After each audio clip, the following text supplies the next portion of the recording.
नमस्कार, मैं रवीश कुमार। अरविंद केजरीवाल चुनाव प्रचार करने आ रहे हैं। जेल का जवाब देने आज बाहर आ जाएंगे। दिल्ली और पंजाब के चुनावी रण में केजरीवाल के भाषणों का इंतजार शुरू हो चुका है। जिस तरह से विपक्ष ने केजरीवाल की अंतरिम जमानत का स्वागत किया है, उससे साफ है कि वे जब तक बाहर रहेंगे नरेंद्र मोदी सरकार पर जमकर हमला करेंगे। अगर इस गिरफ्तारी का मकसद केजरीवाल को चुनाव से दूर रखना था तो इसी आधार पर उन्हें अंतरिम जमानत भी मिली है। केजरीवाल को 1 जून तक के लिए जमानत मिली है, 2 जून को सरेंडर करना होगा। अंतरिम जमानत के दौरान केजरीवाल मुख्यमंत्री कार्यालय नहीं जा सकते, दिल्ली सचिवालय नहीं जाएंगे। अगर उपराज्यपाल की मंजूरी के लिए जरूरी है कि वे सरकारी फाइल पर दस्तखत करें तभी ऐसा कर सकते हैं, नहीं तो केजरीवाल सरकारी फाइल पर साइन नहीं करेंगे, अपने केस पर बात भी नहीं करेंगे। इन शर्तों के साथ केजरीवाल को आज सुप्रीम कोर्ट ने अंतरिम जमानत दे दी।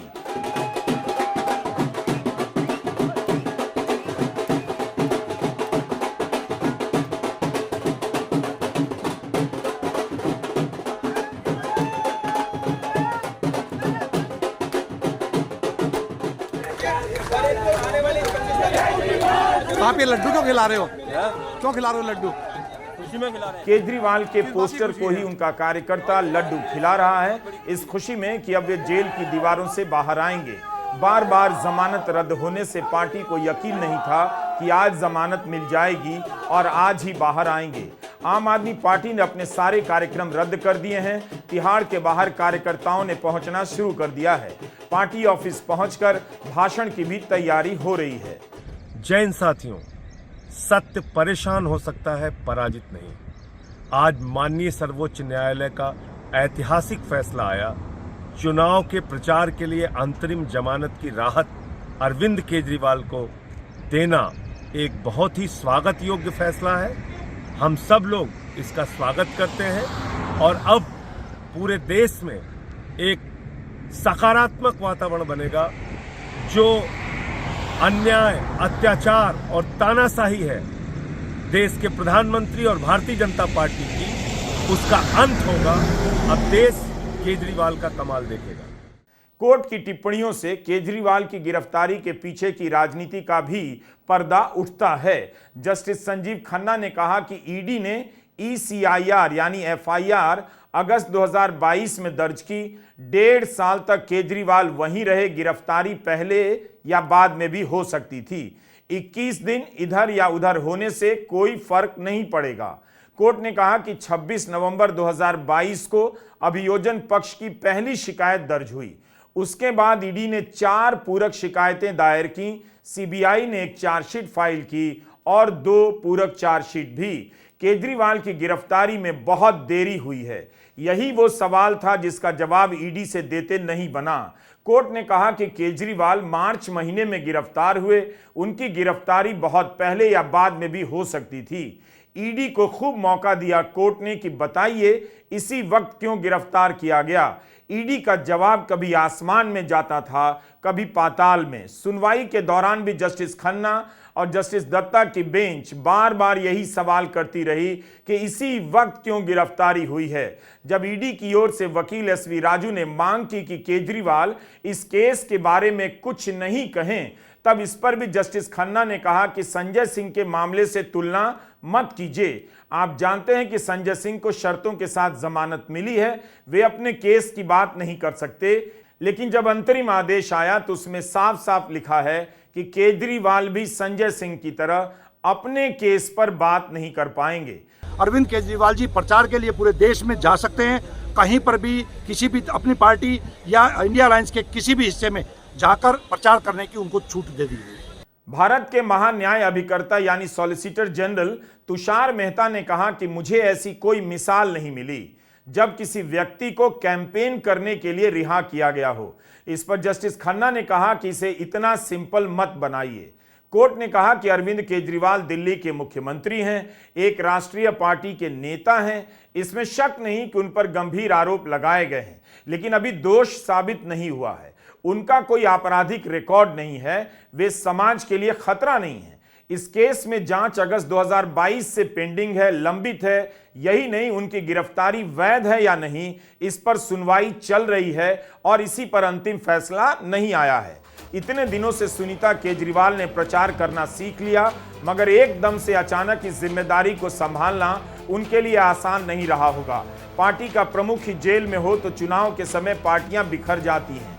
ईडी इसी बात पर विरोध करती रही कि क्या किसी दुकानदार को जमानत दी जा सकती है कि उसे किराने की दुकान चलानी है, क्या किसी किसान को जमानत दी जा सकती है कि उसे बीज की रोपाई करनी है।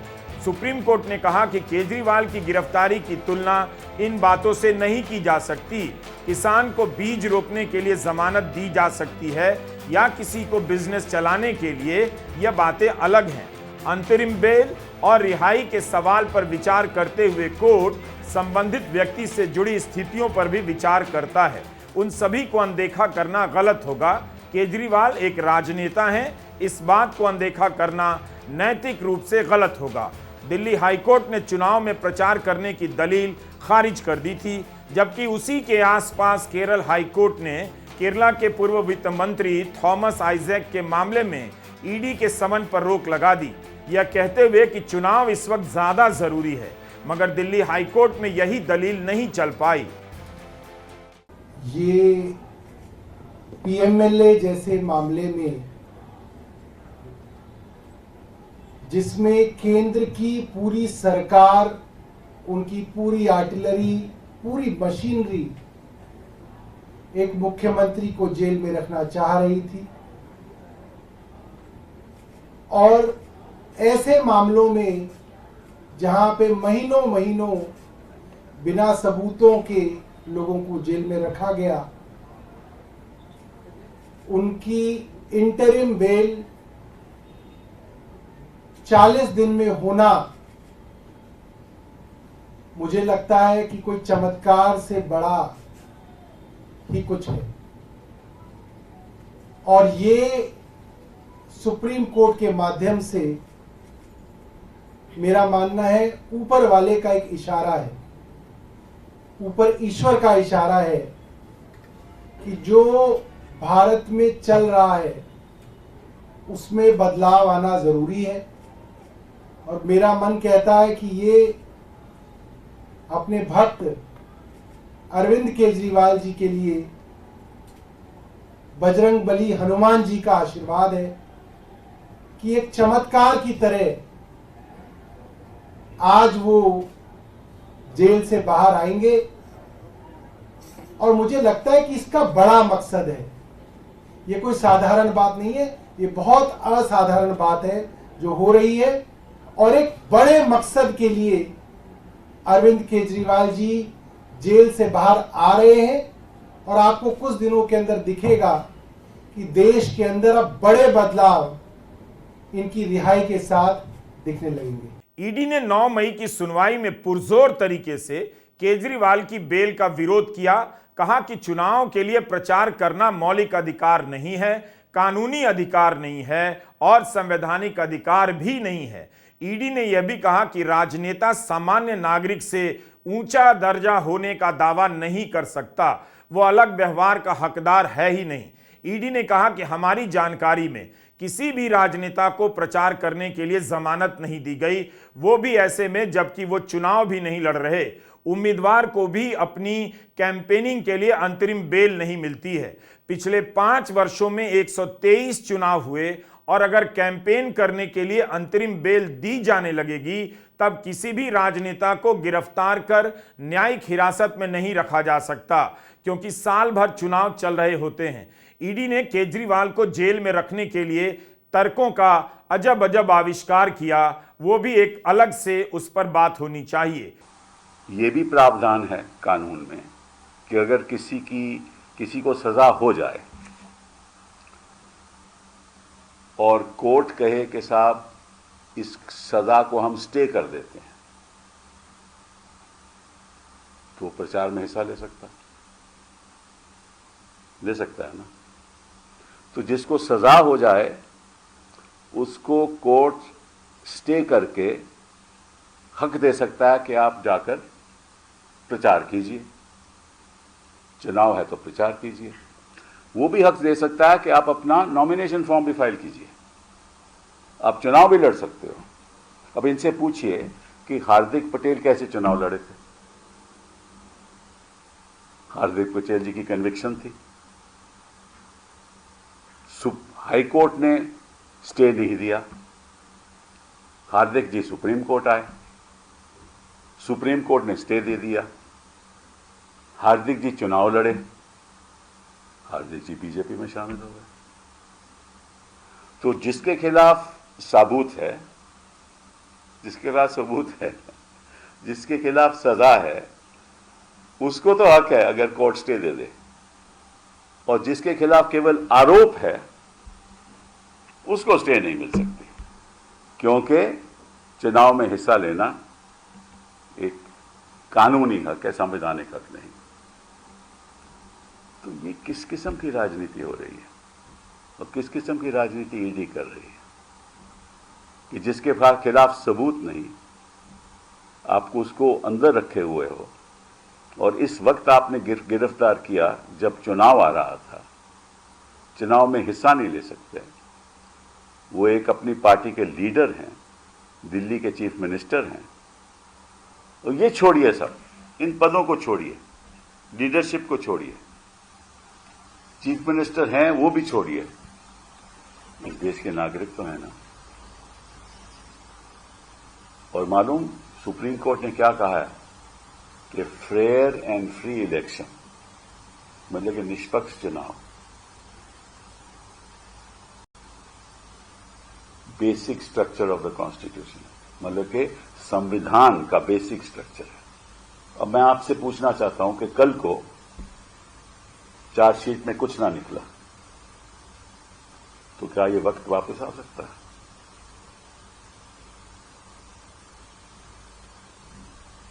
नहीं आ सकता ना। मतलब कि आपने एक राजनीतिक दल के साथ इतना अन्याय किया, एक सरकार के साथ इतना अन्याय किया कि उसके चीफ मिनिस्टर को आपने तिहाड़ में रखा, कोई सबूत नहीं आज तक, कोई मनी ट्रेल नहीं। अति विशिष्ट परिस्थितियों के चलते अंतरिम बेल दी गई है जो रेगुलर बेल से अलग होती है। क्या यह बहस का मुद्दा नहीं? कोर्ट ने कहा कि लोकसभा का चुनाव है वो इस साल का सबसे बड़ा आयोजन है। 65-70 करोड़ वोटर अपना वोट देंगे और 5 साल के लिए सरकार चुनेंगे। इसका जो महत्व है उस कारण से इस तर्क को खारिज करते हैं कि अंतरिम बेल या रिहाई किसी नेता को आम आदमी से बड़ा बना देती है। ईडी की पूरी दलील इस तरह से खारिज हो जाती है। इसी दलील पर अभिषेक मनु सिंघवी अड़े रहे कि केजरीवाल को चुनाव प्रचार में शामिल होने से रोकने के लिए गिरफ्तार किया गया। इससे समतल जमीन नष्ट हो जाती है। एक पार्टी के नेता को जेल में डाल देने से बराबरी नहीं आ सकती। संजय सिंह भी जेल से रिहा होते ही पार्टी ऑफिस पहुंचे और उनके उस भाषण से पार्टी के कार्यकर्ताओं में जान आ गई।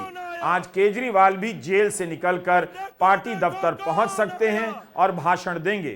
केजरीवाल के पास दिन बहुत कम है, लेकिन 50 दिनों की जेल ने उनके भीतर कहने के लिए बहुत कुछ भर दिया होगा। ये और बात है कि इस समय तक लोकसभा के 3 चरणों का मतदान हो चुका है और चौथे चरण के प्रचार के लिए 1 ही दिन बचा है। केजरीवाल को चुनाव प्रचार के लिए 21 दिन ही मिलेंगे।